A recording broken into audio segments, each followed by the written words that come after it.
സ്വർഗമായി കരുതും പ്രിയരിൽ ഞാനിന്ന് തണലായി. കടമൊരുപാടു നേടി ഈ മണ്ണിൽ പ്രവാസിയായി. പ്രിയരറിയാതെ നീറി ഞാൻ നാട്ടിൽ പ്രമാണിയായി.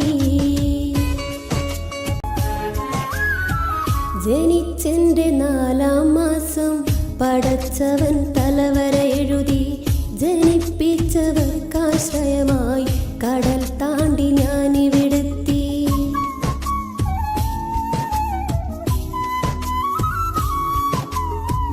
ജനിച്ചെന്റെ 4-ാം മാസം പടച്ചവൻ തലവര എഴുതി. ജനിപ്പിച്ചവർക്കാശ്രയമായി കടൽ താണ്ടി ഞാനിവിടെത്തി. ജീവി